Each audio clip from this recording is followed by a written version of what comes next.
Indian girl day would be. You know what I'm saying? So one thing, anybody here on the dating scene at all? Yay, nay? Everybody's all marriedly happy here? Yes? I guess so. All right. Well, it's one thing that's funny about what I learned about women, about dating especially, is where this girl comes and she goes, I'm having a problem with my vagina. It needs to be like pH balanced with like, you know, your thing. I'm like, my dick? She's like, yeah. I'm like, what? So not only in dating scene is it hard enough that you're like, you go out, you meet somebody, everything's great, you're compatible, hit it off. But not only that anymore, you have to go out, you say to yourself, you're hot, I think it's great, but spit on a slipness test. It's not fair. But guys, this is the way it has to work. Guys, that's my time. I'm Bobby Person. Have a great night. Go Yanks.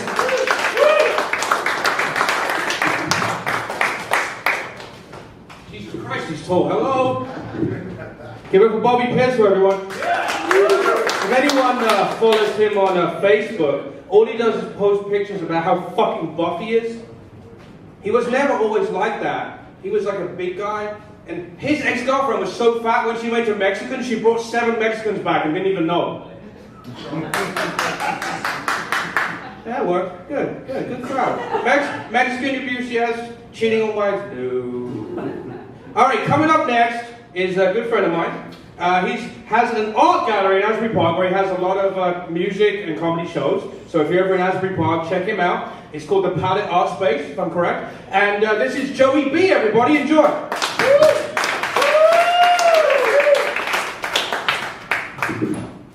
Happy Columbus Day. Buonasera, buonasera. Well, these Italian comics over here looks like a casting call for The Sopranos Part 2. Did you know that there was a porn version called The Sopranos? Can you imagine that? Hey, Carmelo, come over here and suck my gabagool. Oh, Tony, oh. Yeah, except no filter Paul. I've never heard an Italian comic say, chip chip chilio, God save the queen. I think Anthony let him host because he said he puts mozzarella on his fish and chips, so let him in. But my wife's not here. She's probably home on her cell phone 24 hours a day. But then we're all on our cell phone 24 hours a day, right? And it's like, here's the thing. We all got mobile cell phones so that we could be reached anytime, anywhere. Except you can't reach anybody because nobody answers their phone anymore. And you can't leave a voicemail because nobody empties their mailbox. You know what voicemail was when I was a kid? I'd walk in the house and my father would, from the couch, would scream at me, for Christ's sakes, call your friend Ralph. He called 3 times already. My father's Italian, as you can gather, so as am I, North Jersey, born and raised. Italian boy, thank you, Jersey strong. And 5 words you'll never hear me say. Let's go to Olive Garden. Full disclosure, I did go one time on a date, and she was a freak. The minute we sat down, the first thing, I should have ran to the men's room and jumped out the window right after the gate. I didn't. Why? Horny. First thing she says is, since I've been vegan and gluten-free, my mood swings have stopped and I hardly ever cut myself anymore. So I figure, all right, Olive Garden, I'll order the easiest thing to make. I ordered an manicotti. This jabroni comes walking out of the kitchen with a plate full of burnt sauce with 2 gray tubes swimming in it that I swear were the cardboard tubes from inside the toilet paper. And I'm trying to cut it, and she goes, is it too al dente? I said, no, it's too al shite. She was a freak. The whole dinner, she's telling me all this like weird kinky shit and fetishes she's into, you know? So 2 bottles of wine, she goes to me, Joey, in my purse, I have anal beads. I want to put one end in you, one end in me. And we'll meet in the middle like that spaghetti scene from Lady and the Tramp. Now, did I run then? No. Why? Still horny. So what did I say? How long length of beads are we talking about here? So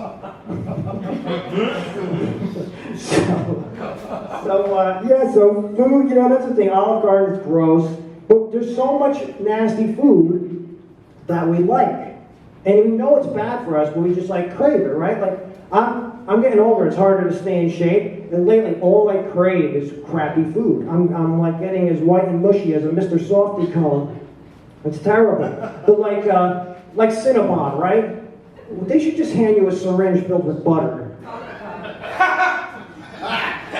And White Castle, right? Now, White Castle is nasty unless you've been drinking or smoking a little ganja. You know what I'm saying? And then it's magically delicious.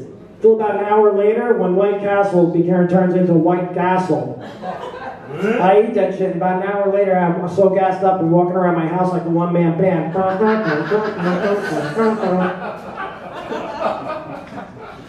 Oh, Doritos, right? Doritos is great. When you're sitting there and you got that bag on your lap and you're watching TV and you're eating that whole bag and then you fall asleep. Then you wake up 2 hours later and you got that taste in your mouth and you're like, I don't remember eating ass.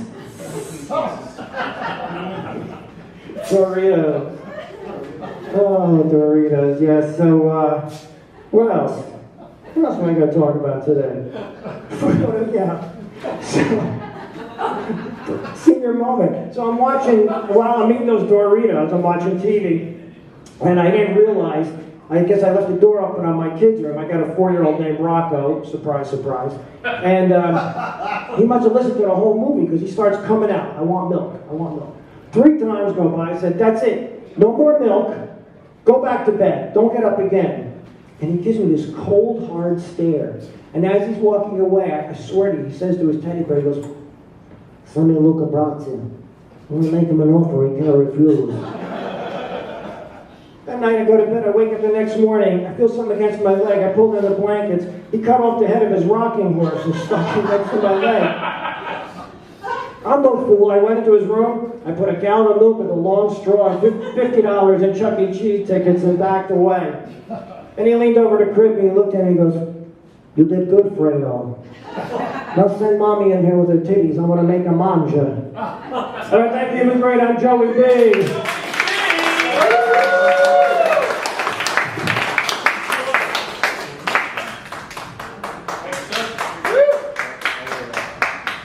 I swear these guys fuck with me by putting the microphone in a weird place.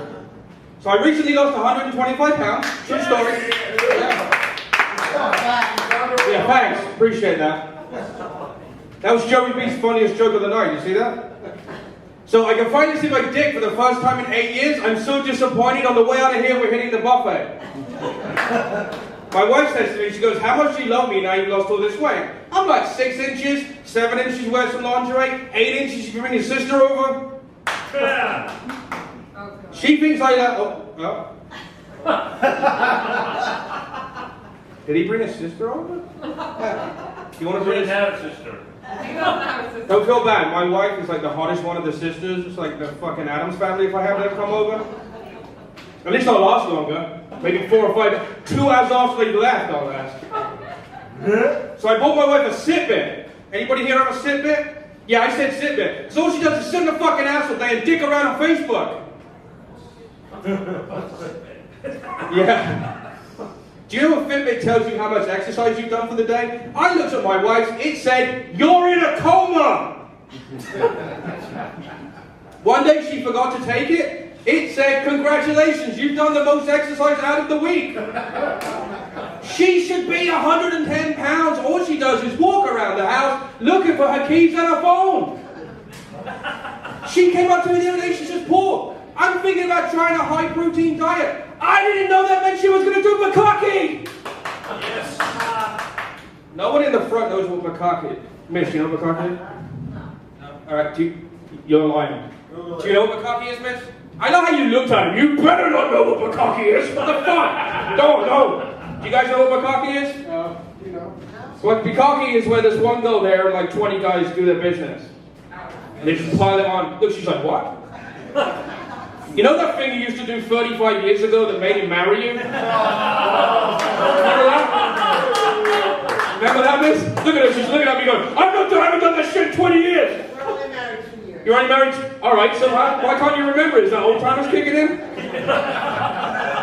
2 years, 2 years you should still be doing it? Look at him, he's like, you're happy? Alright. Yeah? Get one of those Joy of Sex books from like the 80s. Alright. You're a nice couple. I'm not gonna fuck you anymore. Maybe. Alright, fuck it. So, coming up next, a good friend of mine. He's from Hollywood, Florida, hence his name. Here he is, Mr. John Hollywood.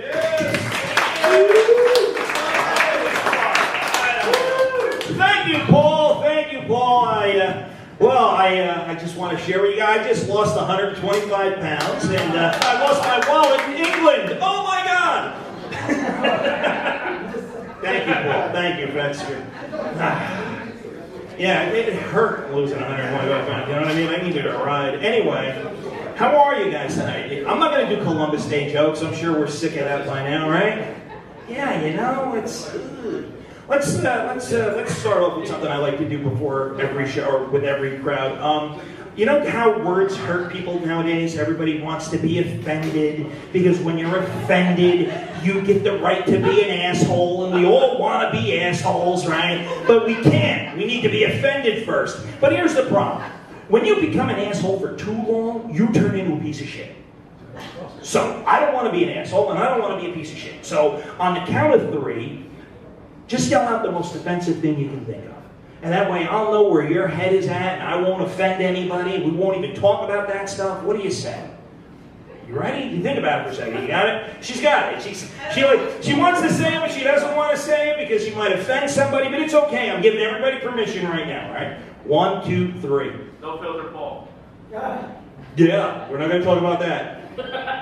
You guys are really nice people. See, now if you don't tell me what offends you, I'm just going to say whatever, and now we can't be offended after that. So you're okay. You want to say something? You're like you want to say something, sir? Something offends you? Nothing offends you? Good. I think after the show, let's go out and kill somebody. What do you say? This crowd seems to be the right crowd to do that. We'll go out, we'll enslave people, and we'll murder. We'll just go out and do crazy shit because you guys are okay with that stuff. All right. Wow. I'm afraid of you all now. This is not where I would. Something must offend you, sir. Like. No one yelled Trump. Everyone get Trump. Trump. Fuck Trump. If he came here, he'd pick up the tab. Fuck him. We'd all be. You know what? He's not so bad after all. As long as it doesn't cost me money. Oh, I like you guys. You guys watch Channel 5 in the mornings while you're getting ready for work? None of you watch Good Day? No. There's a newscaster on that show. Her name is Sukanya Krishnan. You guys hear about her? She's an Indian woman, and I'll tell you what, that is a beautiful name. She's proud of her heritage, but at the same time, ethnic names can be a little limiting, you know what I mean? Like Sukanya could never marry Andy Dick. Because he's gay, he doesn't like women. She could never marry Dwayne "The Rock" Johnson, you know what I mean? Because she doesn't like guys with a lot of muscles. She could never marry David Cox from Daredevil on Netflix. She could never because she doesn't date actors. That's what I'm saying. And to be fair, she could never marry Thomas Hunt. Because then her name would be Mrs. Hunt, ladies and gentlemen. Mrs. Hunt is her name. You like that, sir? Did you think? What do you think her name would have been? Do you speak English, sir? On occasion. On occasion. Okay. So we get where we're going? Sukanya Dick. You can't name a person Sukanya Dick. That's just fucked up. You can't go through life like that. What's your name? Sukanya Dick. Well, thank you. I don't know. How about Colin Kaepernick, guys, the face of Nikes? You guys wear Nikes in here? Those are sexy. I don't know what those are. That's like some kind of fucking snake skin and a heel. That's heels are just sexy. I don't care. You wear Nikes, sir? No Nikes for you. I see a Nike in the back. I see a white sole. It could be a Nike, and then it could be a Skechers. I'm not sure. I love Nikes, guys. I fucking love Nikes. And say what you will about Colin Kaepernick, standing, kneeling, Protesting, not protesting, whatever drives the price of Nikes down is good with me. You know what I mean? If I see Nikes that are 80% off, I told my wife, I said, honey, when they 80% off, she goes, there's blood stains on them. I said, I don't care. I brought them home, there was a little child's finger sewn inside the shoe. I don't care who makes them, as long as they're cheap. I want cheap Nikes, guys, because they feel good.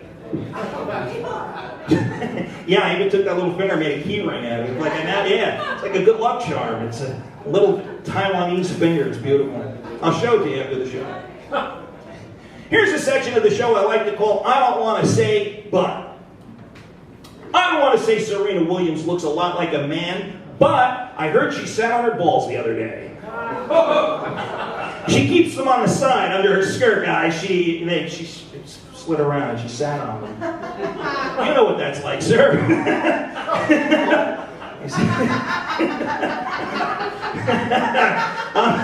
I'm a little younger than you, and I know what that's like. It's terrible. Oh, man. I don't want to say my ex was sexually violent, but her dildo had a bruise. And her vibrator looked like it was rear-ended. You know what I'm saying? I don't want to say my ex had an erratic menstrual cycle, but her bed looked like a Rorschach test. It's a butterfly.